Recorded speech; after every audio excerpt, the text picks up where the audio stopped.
All right. Hey guys, this is your host Thomas Tyree here from On the Hop podcast. Today is going to be episode 222 for you guys today, but I'm joined by a special guest, the host of the Run podcast, Manny Wilson, joining us again today for today's episode. So Manny, I'm glad you're on today's show, and we got a lot of things to talk about NFL wise, but I think this is going to be a good episode between me and you. Definitely, man. I'm excited to be here. I appreciate you for having me on and always have such a great time when joining the platform. So I'm excited to get to the topics you got for us. Yeah, it's going to be a good one. So we're going to kick things off talking about my guy Micah Parsons. Now, I didn't want to Ooh-wee. make this.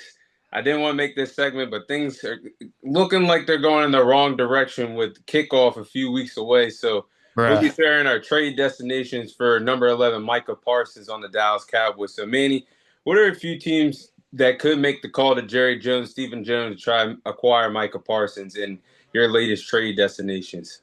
Bro, so I've been trying to think of different destinations for Micah Parsons for some time now. Like ever since the news broke, I've been trying to think of where he could possibly go. I've been seeing some rumors of the Patriots. I've been seeing rumors of the Packers.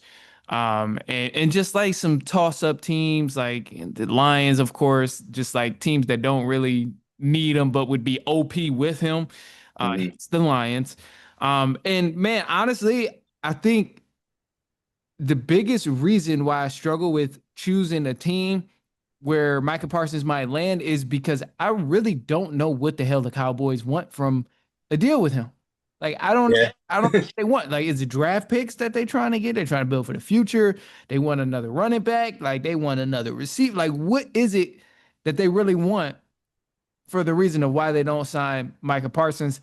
But with that being said, man, I think the team he'll probably end up landing on. I could see the Bills making a legitimate shot at getting him, just because the Bills kind of got some throwaway pieces where they don't have anyone who's untradeable outside of Josh Allen.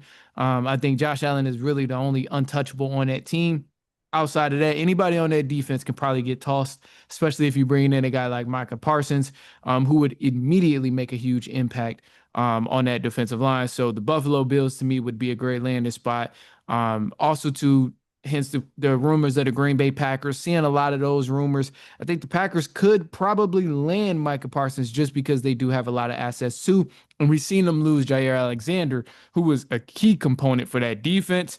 So now they're kind of looking to maybe even fill that void of Jair Alexander. Obviously, they don't play the same position, Micah Parsons and Alexander, but just the impact that those guys can bring to a defense could probably offset one another just because Micah Parsons would bring a huge force on that line if he did somehow join the Packers. But my two teams that I think he would probably end up landing on, I would say the Packers and the Bills.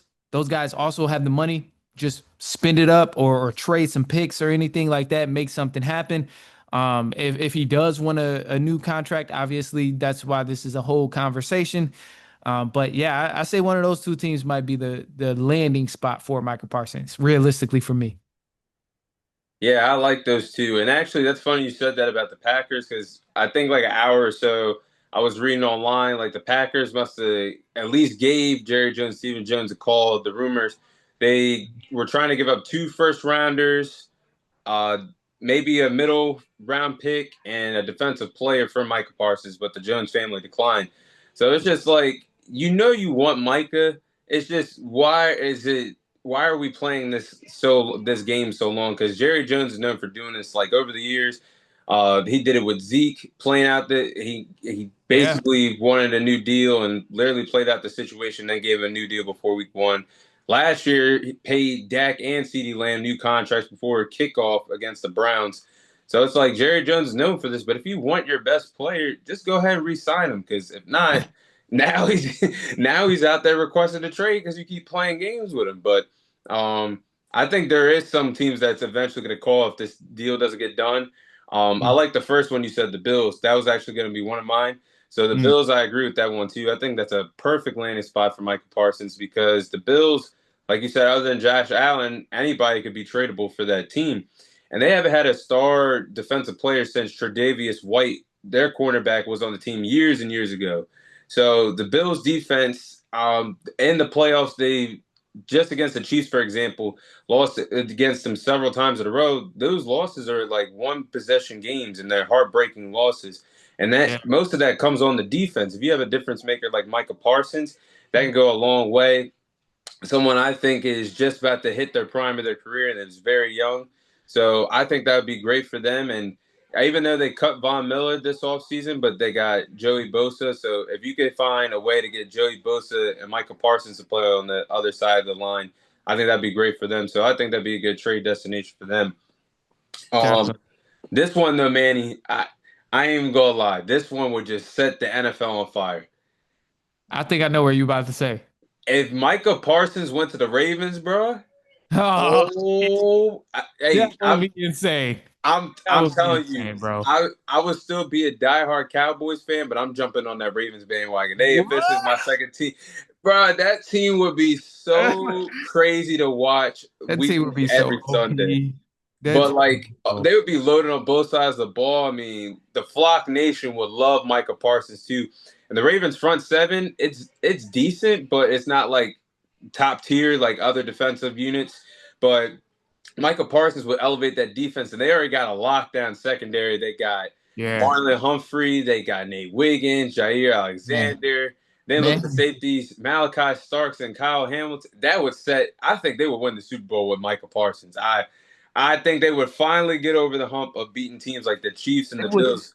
bro. They wouldn't have a choice but to get over the hump if they somehow landed Micah Parsons because that would just be insane. I would be mind blown if they still landed Micah. If they landed Micah Parsons and somehow ended up losing the Super Bowl, like that would go down as one of the greatest teams to never win. Yeah, it would. And plus, I didn't even say Roquan Smith. You could, if they Yeah, wanted to use him in a different way, because Micah has the ability to be linebacker or play at the edge. Like that would be insane. I would be dead serious. I'd be at the games every weekend. I'd be like, hey, I'm a Ravens fan right now. And you know what? Don't tell me. You know what? I'm gonna tell you this, bro. If that was the case, and you did somehow come out of nowhere and was like, "I'm a Ravens fan," I wouldn't even be mad at you. I wouldn't even be mad because you've been a Cowboys fan and you've tried to hang on to being a Cowboys fan for so long. I literally wouldn't even be mad. So at this point, you and any other Cowboys fans out there, if you decide to up and switch teams, I get it. I get it. I ain't even mad at you. You get a pass because the Cowboys were your team. So I ain't even mad. Yeah, they still be number one, but I definitely would be a Ravens fan. Like that would be my second team, but I'd be like, I get damn, you. this team is so fun to watch every weekend. But Yeah. yeah, that's definitely if anybody is gonna give Micah Parsons a call, it's gonna be an asking price though. You're gonna have to give up a Oh, player and a lot of draft capital, but for a team like the Ravens, I think that would be worth it because you would be loaded on both sides of the ball for a while. I feel like they would have to give up a lot of those pieces that we named, though.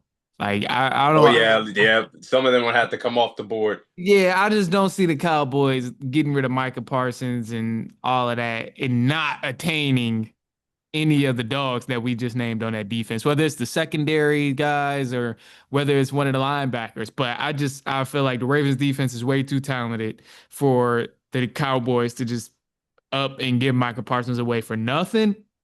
But also, it's the Cowboys, so you never know. You never know, bro. Y'all be doing some crazy stuff. If I ever see that I'm notification like, and it's just a y'all bag of chips, I'm done. That I'm be throwing in doing the some towel. crazy stuff, bro.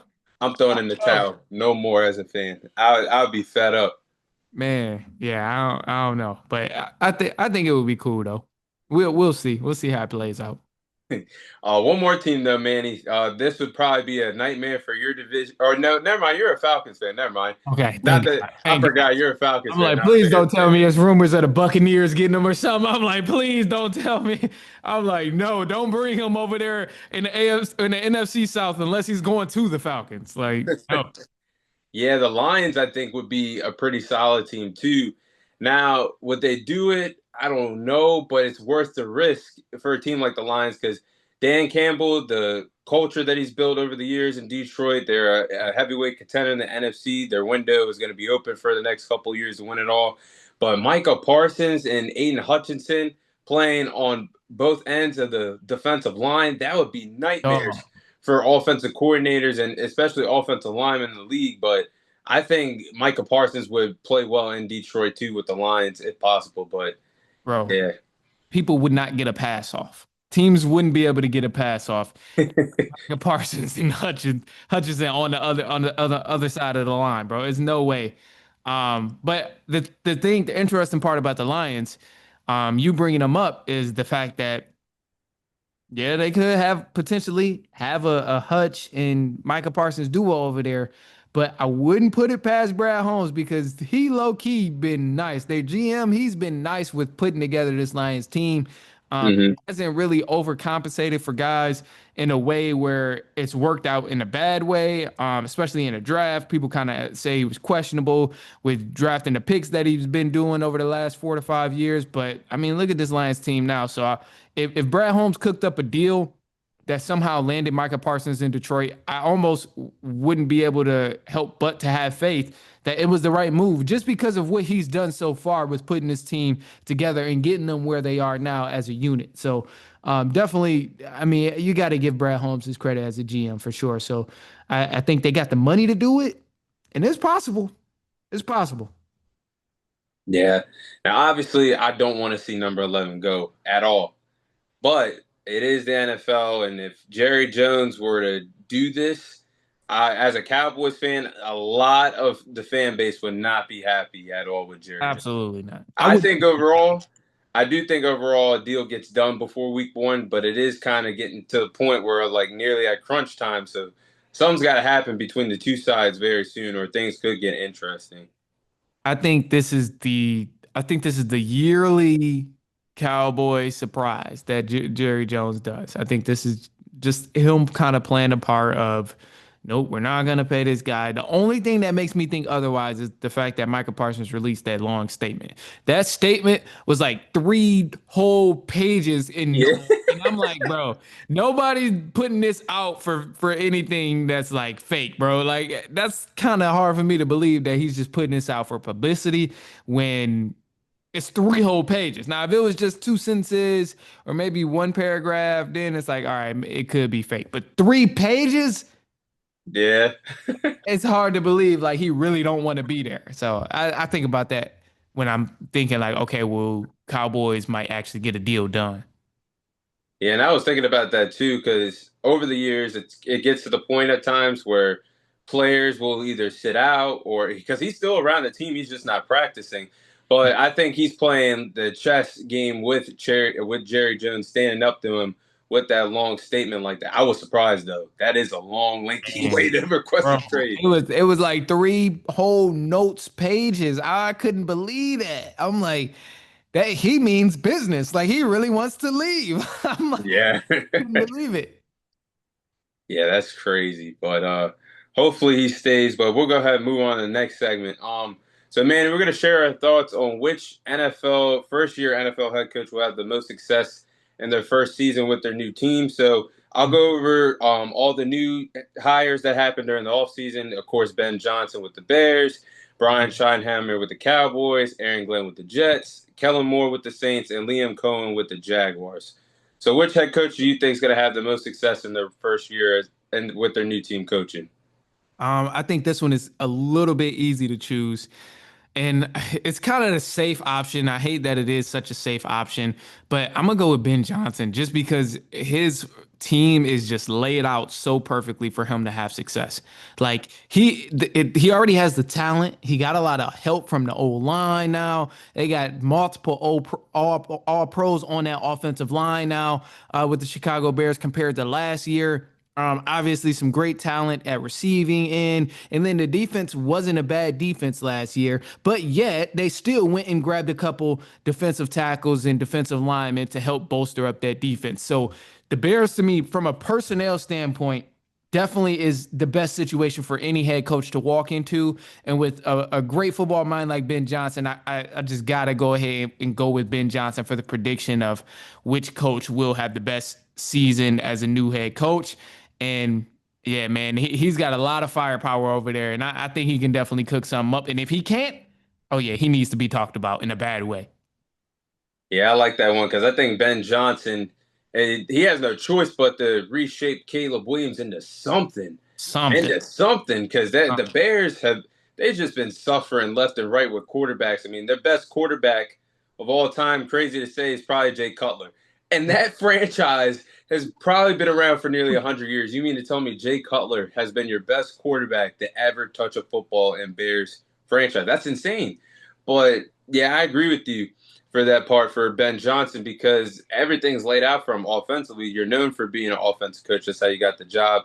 All Yep. the spicy play calling that you had in Detroit, and you got your quarterback, you got your running back, improved offensive line, the tight ends, the receivers. What can go wrong? It's just you got to compete with these other teams, and hopefully the defense can improve of how they've been over the last few years. But I mean, the defense hasn't been too bad. It's solid, but now that you're there, now you're expected to put it all together. So I think Ben Johnson. I think that's a safe pick that you have for Ben Johnson there. Yeah, I mean, it's just laid out too perfect for him not to have any sort of success with the Bears. Like, and I know the Bears have this thing where every year is supposed to be better than the next, and they end up being the same Bears, like just like any other team. They had Justin Fields, thought he was going to be the savior. They get Caleb Williams, now he's supposed to be the savior, and it even go back further than Justin Fields, honestly. But this has been a cycle with the Bears for some time. But I really do think Ben Johnson is going to be the guy to break this cycle, man. I think he's a smarter coach than what they've seen in the past. Mhm. And, he proved that last season, but hopefully those past few seasons with the Lions just wasn't fluke. Hopefully he can do it on his own now, but we'll see. Yeah, I'm gonna go in a different direction here. Okay, who you Um, got? See, now Ben Johnson was going to be my pick, but I'm going to go with Brian Schottenheimer for the Cowboys because I think the Cowboys will have a better record than the Bears. Now, hear me out though, because I remember the day he Whoa. got hired, I was so upset based off of not going for the other candidates that was out there. But I don't know. I have this iffy feeling about Brian Schottenheimer. I think he's a wild card until proven otherwise. But I haven't seen any yes men traits like I've seen out of Jason Garrett and Mike McCarthy just yet. But Jerry must see something in him because he has 28 years of experience in the NFL. I know he was our offensive coordinator for the last 2 years with the Cowboys, but he wasn't calling the plays. Mike McCarthy was doing that when he was still with the team. But he was around Dak Prescott when Dak had his best year in his NFL career in 2023. So he knows what Dak likes to run. And Brian Schottenheimer's scheme is a West Coast offense. He likes to run a lot of play action looks. The receivers run a lot of vertical routes. That's basically what Dak Prescott likes in his offenses. But I mean, you look at the small sample size of what he's done as a coordinator. You can go back to 2020 with the Seahawks when he was working with Russell Wilson. They were the eighth best offense in 2020. But like the coaching, I do like the coaching staff he put together in that. Matt Eberflus, don't ever elevate him to be a head coach ever again. But as a Definitely. defensive coordinator, I'll take him because I think that's where he shined, and that's how he became the Bears head coach based off of being the defensive coordinator with the Colts a few years ago. Yeah. Clayton Adams is the offensive coordinator, but he looks like he has promise for the future. He used to be the Arizona Cardinals offensive line coach, but the way he likes to play, he likes to run the football too, Brian Scheinheimer. And everybody that knows Dak Prescott, he's not the best or the worst quarterback. He's like in that in between. So if you have an in between guy, you don't want a guy to throw the ball 30, 40 times in a game because then that leads to disaster, turnovers, and that's not the best ball that Dak can play. So I Right. think scheme wise, he is set up offensively to have success. The running back committee kind of worries me just a little bit, but everything around him, he's set up for success.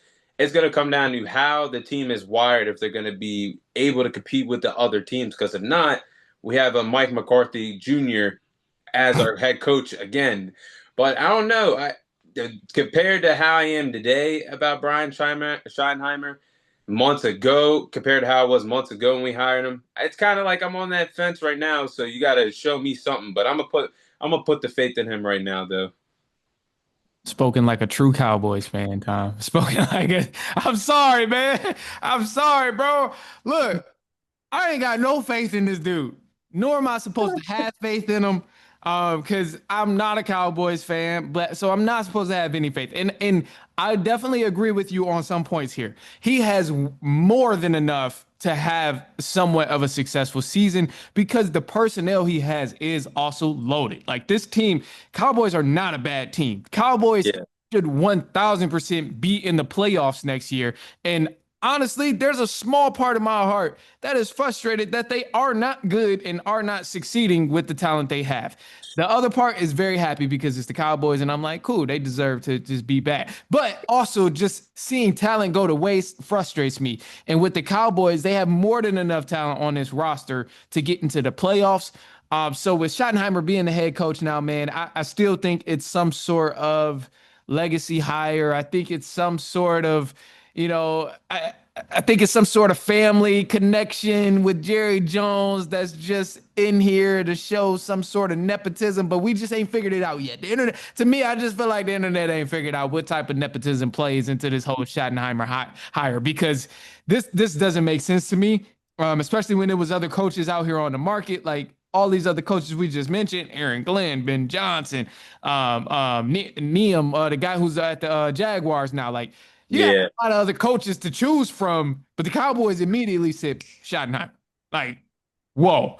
So yeah, that is true. that throws me off. It doesn't make me very confident in this dude. Also, too, a little off subject, but the schedule that you guys have is also going to be rough. So I think when Yeah, push comes to shove, it'll really say a lot in how good this guy can coach because he's gonna have to coach his behind off playing against these teams in this schedule. Like you see Eagles multiple times, obviously, per usual, Lions, Chiefs, Vikings, all of these teams have one thing in common, and that one thing is a great head coach. So he's definitely going to have to come with it from a coaching standpoint. And I think we'll find out very soon within the first 5 to 6 weeks of football if this guy can coach because y'all see the Eagles first. You'll see the Bears, Packers, Commanders, like in that first 7 weeks. So we gonna see what he's really doing. And then in the games where it seems like an underhanded pitch, like the New York Giants, you gotta close out on those. But I think because he doesn't have that history of oh he thrived in Seattle because they were the number one offense, or he thrived as this position because they went to the Super Bowl. Like because that type of history is under his belt, a lot of people are already not really giving him the benefit of the doubt. So it's a very small margin of error for him. But I mean, I want to see the Cowboys. Oh, man, I can't believe I was about to say this. I can't believe I'm gonna say this. I can't believe I'm gonna say this, and it sounds disgusting. And I'm gonna explain though. I want to see the Cowboys be decent because of how much talent they have on that roster. They have guys on that yeah, roster who are extremely talented, multiple All Pros, and they do deserve to win. However, I wish they could go win with a different organization, but for the sake of them being on the Cowboys, they deserve a head coach that can at least get them to the playoffs because the talent they have on this team deserves the playoffs for sure. yeah. And it is going to be true about how well can he coach because, I mean, the 28 experience. That's why I'm kind of like okay, but then I'm kind of like the back part of me. That's why I'm on the fence about this because the back part of me is like, if he was around the league for so long, why didn't nobody give him Thank one you. shot to be a head Thank coach? you. Because 28 experience, that's like a quarter. That's a quarter of anybody's life Oh, in this is what I'm on planet saying. Earth. So he better show me something because I feel like if things get rough for someone like this, and we don't know how his coaching discipline is, I mean, yeah, I've heard things of players getting into scuffles during practices and he makes them do sprints. Okay, that's what we were supposed to do all these years. Not just Right. like give him a pat on the back. Like this team always need discipline, but one thing ain't gonna change the whole entire culture. I just need to see how this team is gonna do, how they're gonna be uplifted when they're doing good, because there's gonna be times in the schedule and in the season where we're going to struggle, bad games, bad nights. It's going to happen in the NFL. So that's where the character of Brian Schottenheimer is really going to show me what he's all about, or how can you, like you said, against the teams that you're supposed to be. How are you going to beat them? Are they going to be one possession games? Are you going to blow them out? Are you going to be able to close out the games if it's in a crunch time situation, as long as you get the win? So his character is going to be tested early on, like you said, in the season.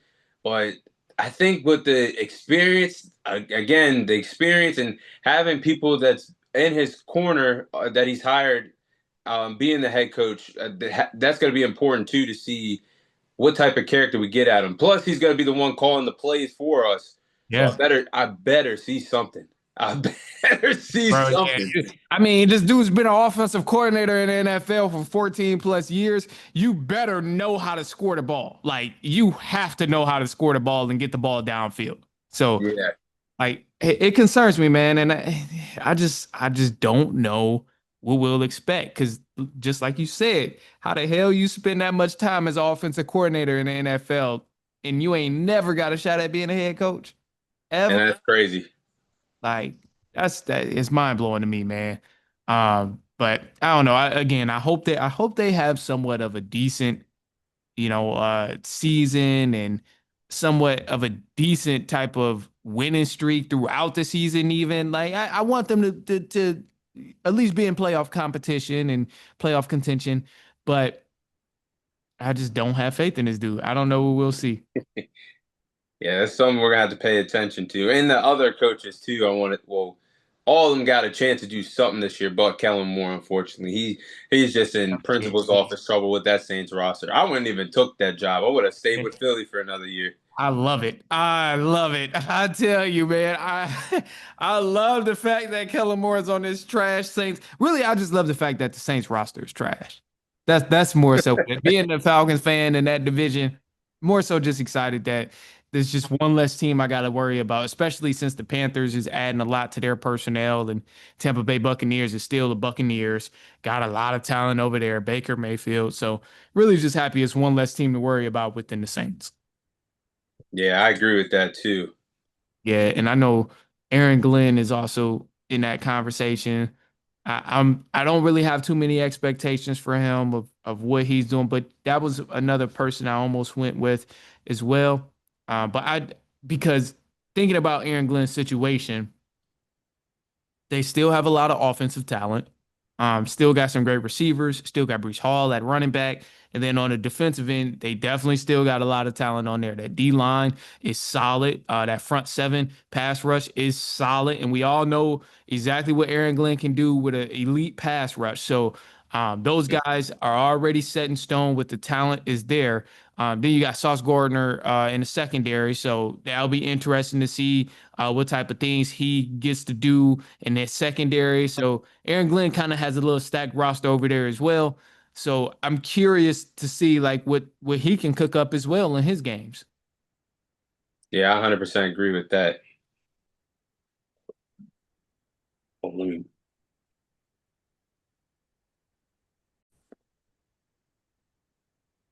All right, so we're gonna move on to the next segment. So, Manny, I need your thoughts on this one because I was not expecting this news today with the QB battle going on in Indianapolis with the Indianapolis Colts. So, what's your thoughts on Daniel Jones winning the quarterback job over Anthony Richardson? All right. So here's where my mind is with it. Anthony Richardson, we seen like the little bits and pieces of skill he possessed. But truth be told, we have not seen Daniel Jones in a different system. We've seen Daniel Jones with a running back in Saquon Barkley. He looked pretty decent. They won a couple games. Just so happened the Giants decided to pay the wrong person and ended up giving away his most valuable asset, which was Saquon Barkley.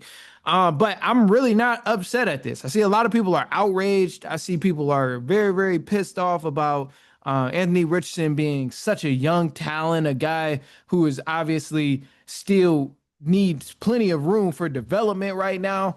But within this journey of him being so young, 23 years old, and him not being a starter, I think people are definitely overreacting because I, people forget that it's not common for guys to come straight into the NFL and become a starter immediately. Most guys typically spend a year or so, and if they're lucky on the sidelines watching another guy at quarterback. But for quarterbacks, usually in the past, it was like 2 to 3 years that guys were sitting on the sidelines learning from whoever was on the field before them. And then eventually they take what they learn, those mental reps, and then they apply it when they're finally on the field. So Anthony Richardson, I'm not upset at him getting benched by Daniel Jones and Daniel Jones becoming a starter.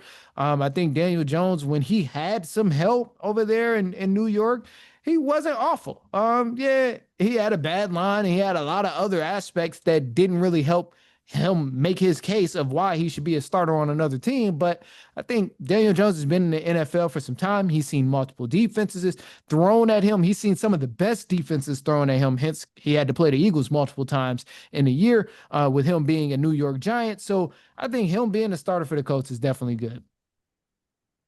Yeah, I agree with you there because a lot of people overreacted, but clearly Shane Steichen and the Colts see something in Daniel Jones that they prefer over Anthony Richardson. But I said all off season when I knew this quarterback battle was going to begin when the Colts signed Daniel Jones in the offseason. If Anthony Richardson was going to lose this quarterback battle, his NFL career would be at risk. And like you Mm. said, he is only 23 years of age, so it's not all over yet. But to get benched by Daniel Jones, who had a hard way out of the Big Apple with the New York Giants, and everybody knows they made the mistake, like you said, overpaying Daniel Jones instead of keeping Saquon Barkley. But I mean, Anthony Richardson, former fourth overall pick in the 2023 NFL draft. Me being a Florida Gators fan, I've watched Anthony Richardson and he was always going to be a project pick. He only played 13. He only started 13 games with the Florida Gators when he played in college. So that was already a risk when you were taking him that high in the 2023 NFL draft. But I put this on the coaching staff too because Shane Steichen was the former offensive coordinator for the Eagles before he got the job. He did a lot of amazing work with Jalen Hurts in the RPO system in Philly. Anthony Richardson is a dual threat quarterback. You mean to tell me you couldn't help him grow within the last 2 to 3 years? I know he's had his problems, him tapping himself out the game. But Shane Steichen, if you're this good coach, you couldn't help Anthony Richardson grow enough to the point where he couldn't outbeat Daniel Jones in a quarterback battle. But my thing is, all along, like you said too, Anthony Richardson never should have been out there if he can't read defenses or having a hard time and read progressions. He's only 23, so why not let him sit behind a veteran quarterback? You could have started a guy like, well, they did bring in Joe Flacco when they started him, but over the years, you could have had this veteran quarterback to be a mentor for him and for him to learn from instead of throwing him out there to the fire and to the wolves because now his overall morale is probably going to be down losing this job, and Definitely. it's going to be hard to build his confidence back up.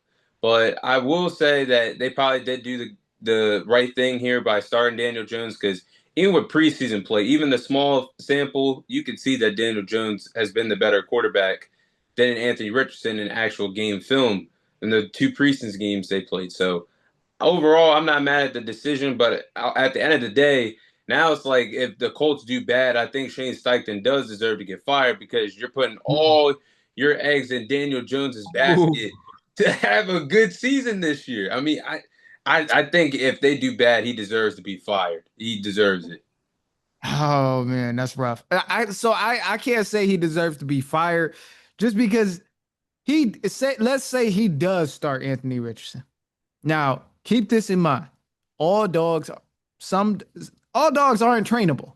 You can't train every dog to be the smartest canine out there. You just can't do it. Yeah, Some dogs just aren't there mentally.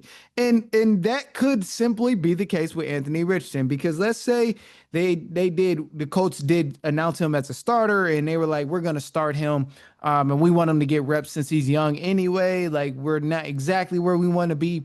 That's kind of a loser mentality if they're like, we're not gonna start the best player on the field.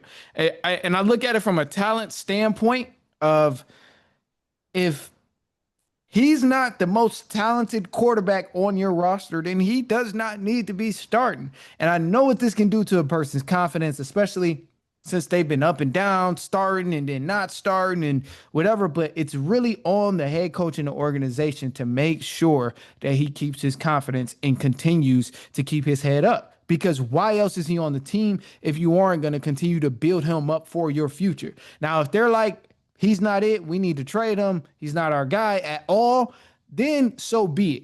Don't worry about him. Don't worry about trying to make him a project and make sure this dog is trainable. At that point, throw him to the wolves. But if yeah, you seriously care about him, and I think that's the part where it really should fall on the head coach and the organization, is if they don't make sure that he's continuing to keep his head up and he's continuing to at least get some solid reps, not necessarily with first team, but just in practice in general, then it falls on the organization. And I think that's when can really, really become a heavy weight of He's losing his confidence, and now his NFL career is over at such an early age. Yeah, I agree with that too. It's just the thing with him is he's got it. Like you can see in like his highlights that he has, like he has a rocket arm. He can make plays with his legs, but he just hasn't put it all together yet. And that's why I say all the time, like, yeah, the money is good in the NFL, but nowadays college athletes with this NIL deals that you can secure, just stay in school because you're getting the millions in college, and plus Yep. this can help you develop your game and grow your game. So then the following year, you Yep. could be either a higher draft pick or you have more experience to be a true starter. And even in the 13 starts, I was surprised when he declared for the draft. And I was overall surprised he went that high that year in the Yeah. draft. But he had the promise, but that just shows like that's why I think in a sense somebody should get the blame because the front office knew and Shane Steichen knew over the years, like, okay, you see up close and personal, like you see the flashes, but you know he's not ready. Like I even when I was watching that preseason game like 2 weeks ago against the Ravens, I don't know if you saw it where he got sacked, but the running back was literally wide Uh, open, yeah, literally on wide. the wheel route, he Yeah, was. It was something like that. I could be thinking of a yeah, different play, but I know there was a couple plays where he's had guys open. yeah, and all he had, and I, in the football sense, like the line is breaking down to the point where it's like basically easy check down. They'll do their part. Everybody blocking downfield. He didn't even look to the right and got sacked, then got hurt, taken out of the game. So Oh yeah, if you see something like that should alarm you. Like, okay, maybe our guy's not ready just yet. So that's yeah, why I think it probably was best that they are going with Daniel Jones. But then if you want to turn to Anthony Richardson, like how's morale? How is his morale going to be? And actually, I just saw a few moments ago, like this agent is already pissed off about the situation. But I mhm. think, I don't know how you feel about this, but I think after this, I just don't see him on the team after the final preseason game. They're probably either gonna trade him for something that they can get, or they're just gonna release him because I feel like it's just gonna be so much like eyes on Anthony Richardson, not really focusing on their starting quarterback, which is now Daniel Jones. Yeah, I can see that happening, and I can also see him going to another team. If not before the season starts, then definitely by the end of the season, I can see him going somewhere. But even then, if he goes wherever in the NFL, I don't think he becomes an immediate starter. Oh Like yeah, no. they're gonna have to be okay with him sitting on the bench for a couple years, like at least at least 1 to 2 years, like with him sitting on a bench. Because although he may not be on the field, people really underestimate the power of those mental reps, man. Like being able to sit there and watch. We've seen some of the best quarterbacks ever to ever touch a football in the NFL had to sit behind somebody at quarterback. Tom Brady did not come in immediately as a starter. He sat behind a quarterback. It wasn't for a full season, but he still had to sit and take those mental reps in the game. Peyton Manning was a similar situation. I want to say Drew Brees, but Aaron Rodgers for sure was a similar situation. Had to take those mental reps behind the greats or behind just average guys and just see the game from a different perspective before you go out there. And that is important. And I think as time goes on, we'll continue to see teams start to follow suit in that way of, all right, we're going to draft this guy, but we're not going to draft him to play right away at that quarterback position. Like, I think teams are really going to begin to take, sounds crazy, to take that Atlanta Falcons approach. Like, we're going to draft this guy. Yeah, we have a quarterback, but we're going to draft another quarterback for the future so he can be ready as soon as our guy is out the door. When he's done, we got a new guy that's ready to step up. He's been taking those reps and he's clearly here. Yeah, and yeah, that's a smart decision because it's just like if you just rush him out there, he might look ready, but Yeah. like someone even like Bryce Young, I think Bryce Yeah. Young, he still has a chance to turn around. He should flash towards the end of the year after he got benched. But like even players like that, you gotta have. I think it's always important to have a veteran quarterback just even step in. Like even with the Giants, I do believe the Giants should take this right round. I think they will do it. But even them keeping Russell Wilson and Jameis Winston, just let Jackson Dart learn from those guys and don't even throw them out there, especially with their schedule. Just let the Yeah. rookie, Schedule, just this let the ain't the rookie time. sit. This is not the time to be trying to get your rookie acclimated to the not with this schedule. No. Yeah, but I also agree with what you said too. With Anthony Richardson. I think he's not going to be a starter anywhere for anytime soon. But going to a place to learn, like teams just this automatically come to my mind, like the Eagles. That'd be good for him to learn under Jalen Hurts. A team like the Bills, learn under Josh Allen, Yeah. or even a team like the Ravens too. Lamar Jackson learned from him, but they probably won't do that. But even the Rams. Now this team, Manny, I'm serious about the Rams That- because That's a good situation. That's like yeah, learn from Stafford and you yep. take those mental reps. Stafford only gonna play for about maybe 2 to 3 more years max. And as soon as he's out the door, you're ready to go. And you're learning from one of the best offensive minds in football, in Sean McVay. Literally. That's yep, that's the Literally. perfect scenario for him because Stafford's health is he's probably only got probably another year or two with his back and the other injuries starting to catch up to him. So that's a perfect scenario there. Just taking your pride to the side, even though you lost this battle to Daniel Jones, you go learn from a great head coach, whether it's one of the teams that I just said, like the Eagles, the Bills, if the Ravens want to have him as a backup under Lamar, but the Rams is definitely a perfect situation for him to learn from Sean Yes. McVay and possibly be in line to step up and be a starter there one day. So I think that's perfect. I couldn't think of a better situation for a quarterback to learn from, one, and then a guy who's going to be leaving pretty soon, where you will be able to get your starting reps and stuff like that. But this whole notion that the NFL, or this whole notion in the NFL that guys have to get drafted at quarterback and immediately become a starter, it's trash, man. It has not been working out, and I'm sure if somebody did the math on quarterbacks that have immediate starts after getting drafted, I'm sure the ratio of success is very, very low. Yeah, I agree with that too. So it's going to be interesting to see what happens next with him. But we're going to move on to the final segment. So we're going to be sharing the following teams that we believe will make the playoffs that missed the NFL playoffs last season. Manny, what NFL team or which NFL team do you believe will make the playoffs this year that missed it last year? Yeah, so number one team I think is definitely going to be in the playoffs this year, but they were not in the playoffs last year. Is the Atlanta Falcons, man. I think the Falcons is definitely going to get in the playoffs this year. And I know it sounds so wild, but think about it just for a second. Anybody listening, hear me out just for a moment. Because the Falcons, obviously, we know they started off very hot with Kirk Cousins, 6-3, smacking teams, winning in prime time. And things started to go downhill. They still went for a small chance at getting to the playoffs, but just didn't win the last few games to make it happen. But last year, we were looking at a terrible pass rush. The Falcons were 31st in sacks last year, so they Mm. couldn't get to anybody's quarterback. Now we grabbed two elite pass rushers out of the draft, James Spears Jr., who's been very nice in training camp and all of that. And then also you got Jalen Walker as well, who was a force in college at Georgia. So you got two guys coming in. Also picked up a good amount of free agents. Some guys in the secondary have been added as well from free agency. And then now we don't have to worry about, oh, Kirk Cousins playing through an injury and maybe damaging the Falcons' morale and getting these terrible passes, going 5 games without a touchdown pass, because we'll have Michael Penix Jr. stepping in at quarterback from the jump. Now, this does present a little challenge because obviously first full season starting. But from what I've seen in the last 3 to 4 games of Michael Penix Jr., I'm very confident that he can hold it down. So this is why I say Falcons for sure going to be in the playoffs this year. Last year they finished, I think, like an 8-9 record or something like that. Yeah. Just one game off, and if they could have beat Jaden Daniels, then they would have ended up possibly getting in the playoffs. So I think this year based on the schedule, it's nothing that's too complex. They don't have like a very intense schedule and looking ahead in this season. So I think they take care of business and they get in the playoffs for sure.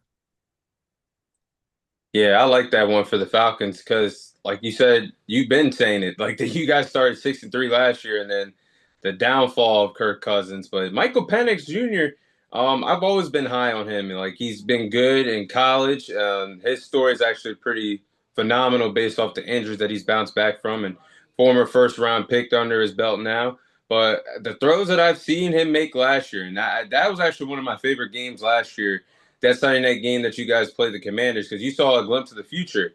Two Man, rookies going back and forth. So, based off the tape, how many games did he start? 2, 3 games last year. I think he's gonna be pretty solid with the Atlanta Falcons in that offense, though, Manny. yeah, I'm hoping for it, of course, but I really do think, like putting my biases aside, I think the way that they reconstructed their roster, added to that front seven, which was a huge issue for them last year. Like I said, 31st in sacks. They couldn't get anything on other teams' quarterbacks. And they also got a new defensive coordinator now. I really do think they made the right steps to take another step forward and get into the playoffs. Yeah, I like that one. I got three teams. I got three teams. Okay. Yeah, First team, this I got a couple more too. I'm gonna say them after you though. all right. The first team, this one might throw you off guard. The Patriots. Now, I got they're Ooh, gonna be my number one sleeper team for the that's season. a shocker. Yeah, That's a and shocker. I honestly I think they can win 9 games. I have them going 9-8, but I think they can win 9 games or more this year. Because Mike Vrabel, their new head coach, I think he's going to build a new culture in New England, something that they've been missing since Bill Belichick and Tom Brady. That connection died down. Drake May, I think he's going to have a strong sophomore season. They upgrade their offensive line, which is important to protect Drake May as well. I like the 1-2 punch they're going to have a running back, Stevenson and Travion Henderson. They're rookie from Ohio State, but their defense is pretty solid. I do like their secondary too. They have the third easiest schedule in the league and only Mm, play five teams that made the playoffs last year, counting the Bills twice and then three other opponents. So I do like the direction that the Buffalo, or excuse me, that the New England Patriots could go in this NFL season. So they're one of my teams. yeah, I'm not mad at that. Patriots arguably had one of the best off seasons this year. So I'm really not upset about that.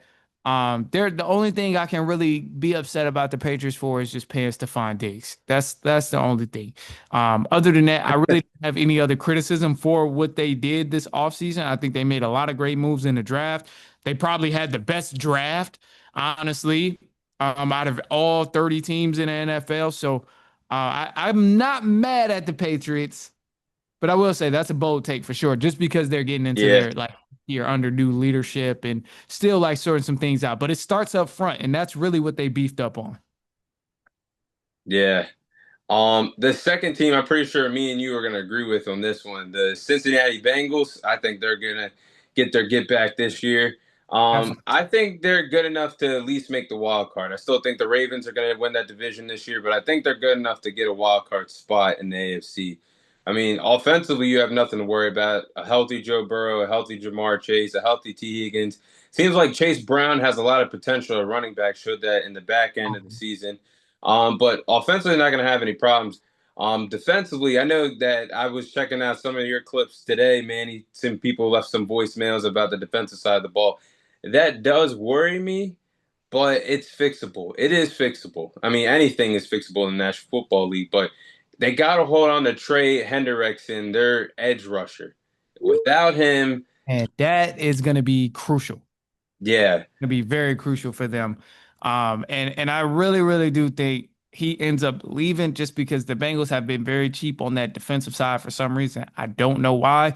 But if they lose him, that's going to be another major blow to that defense. And it's just going to be even more pressure on the offense. Like, yes, Joe Burrow going to have to put up 300 yards every game, 400 yards every game in order for them to just be like in the hunt for a win come late game. So I think the Bengals definitely get in the playoffs this year, just because this is kind of a similar story as last year. But the key factor with the Bengals is really going to be if they start off hot. Like depending on how they start off will determine if they get into the playoffs because the past few hmm years they've been starting off awful, going 1-3, and immediately it turns into a well, the Bengals ain't gonna make the playoffs this year because of the way they've started off the season. So if they start off good, bet they for sure in the playoffs. But if not, nope, they ain't gonna see it. Yeah, and that's the scariest thing about the Bengals is like because if they don't start off strong or well, like you might as well just kiss it goodbye because going starting off 1-3, 1-4, they ain't gonna cut it playing catch up like that. But I ain't the lying. the final team, I hate to say it because I'm starting to really despise this team, but it's the 49ers. I'll throw the 49ers on the list. Now, I don't believe this is the same 49ers team that was like the boogeyman of the NFC or a true heavyweight contender in the NFC anymore. I think they lost a lot of steam and a lot of momentum and a lot of key pieces they lost during the offseason. Now, 49ers fans can debate with me all day long. Like pieces like Debo Samuel or Treverius Ward, Drake Greenlaw, Hafunga at Yeah. safety, they were all injured and missed time throughout last year. Yeah, that's true. But these are key pieces that did help you find success that go on NFC Championship runs, Super Bowl runs over the Yeah. last few years in the NFC. But those guys aren't on the team anymore, and I do have question mark. There's a lot of question marks about the receiver room. Like, how is Brandon Ayuk going to look coming back from that knee injury? How is Juwan Jennings going to look if he has to step and be the number one wide receiver for a little bit? Ricky Pearso, wide receiver from Florida a few years ago.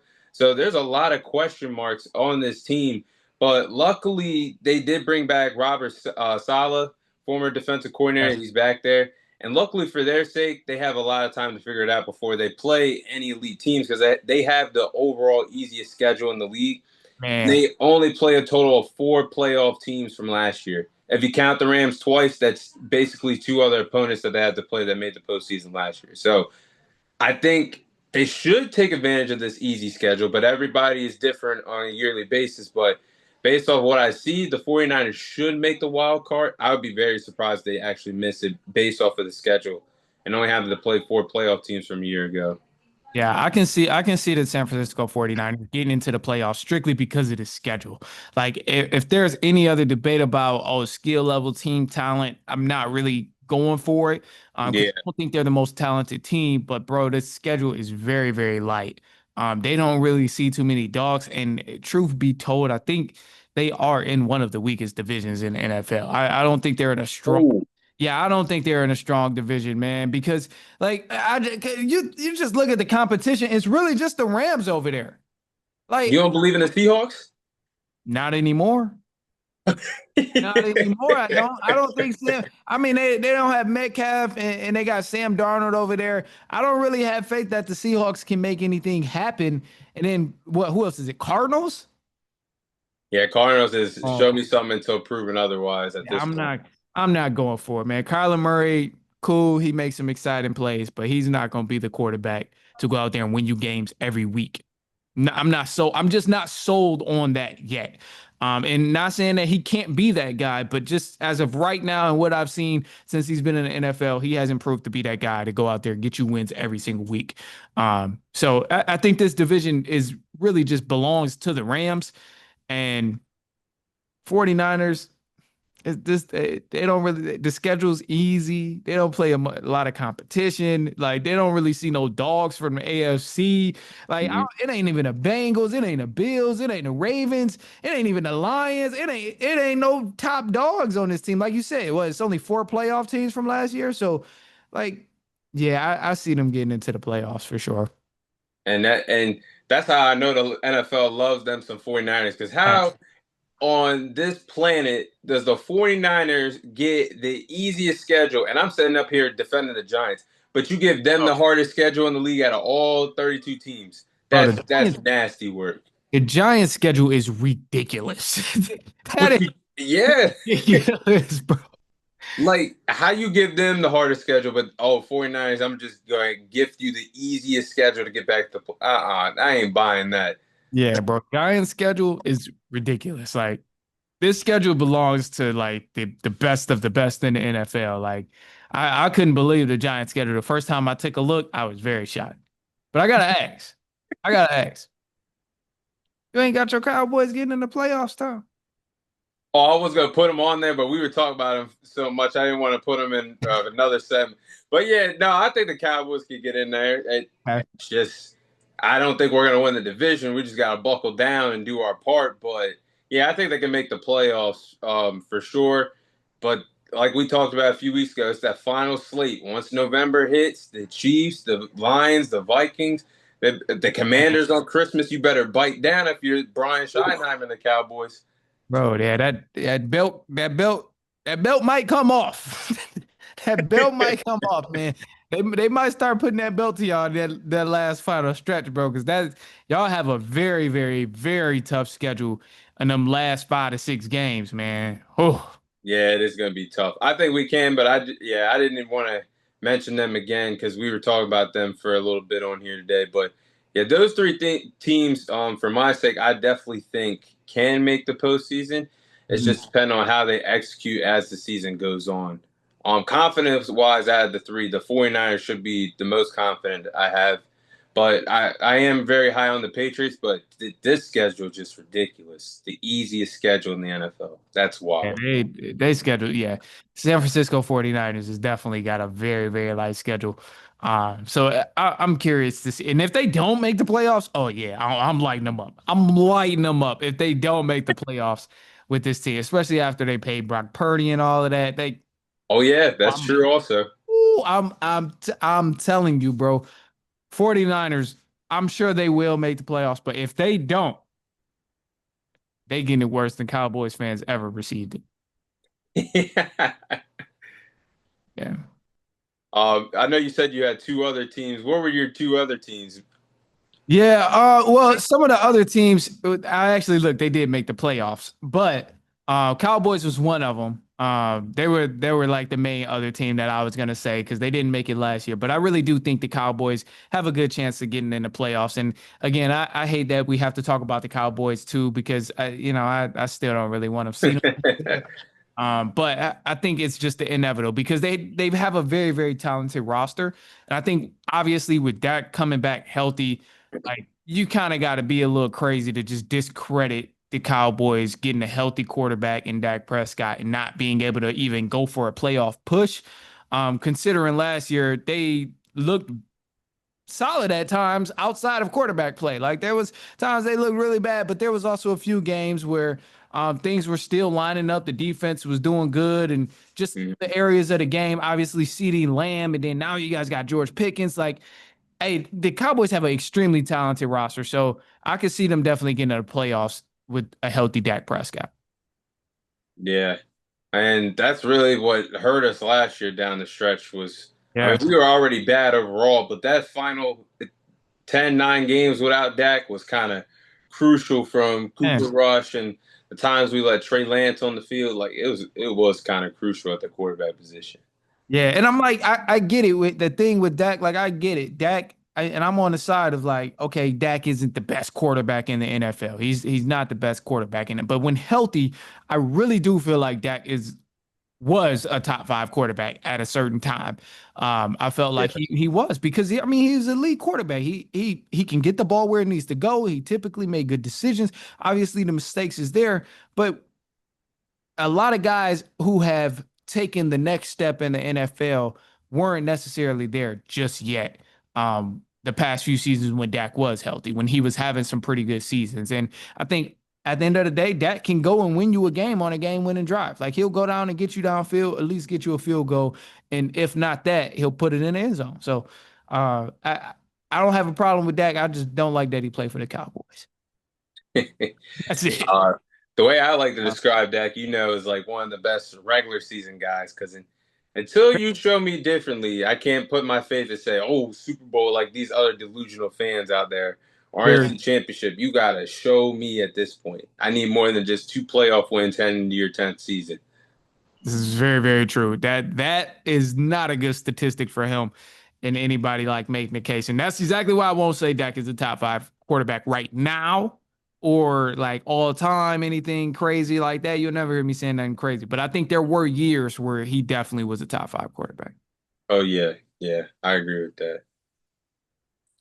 But we're about to go ahead and close out the episode. Manny, thanks again for joining. Tell us where we can find on the Run podcast. Where can we find the Run podcast? Yeah, check it out. Spotify, iPodcasts, Apple Podcasts, wherever you listen to podcasts, go ahead, check it out. Just search up The Run with Manny Wilson and it should pop up. Also check us out on Instagram, TikTok, YouTube at The Run Podcast. Follow us on there and look at all the content and the clips and stuff that come out there. Yeah, for sure, man. Definitely glad to have you on today, and we're going to be chopping it up, talking about football and things like that when we bring you back on for the season. Um, Definitely. but we're going to go ahead and wrap it up for the night. That's all the time I have for you guys today. Your host, Thomas Tyree, and our guest from the Run Podcast, the host of the Run Podcast, Manny Wilson, signing off. And I'll see you guys on next week's episode.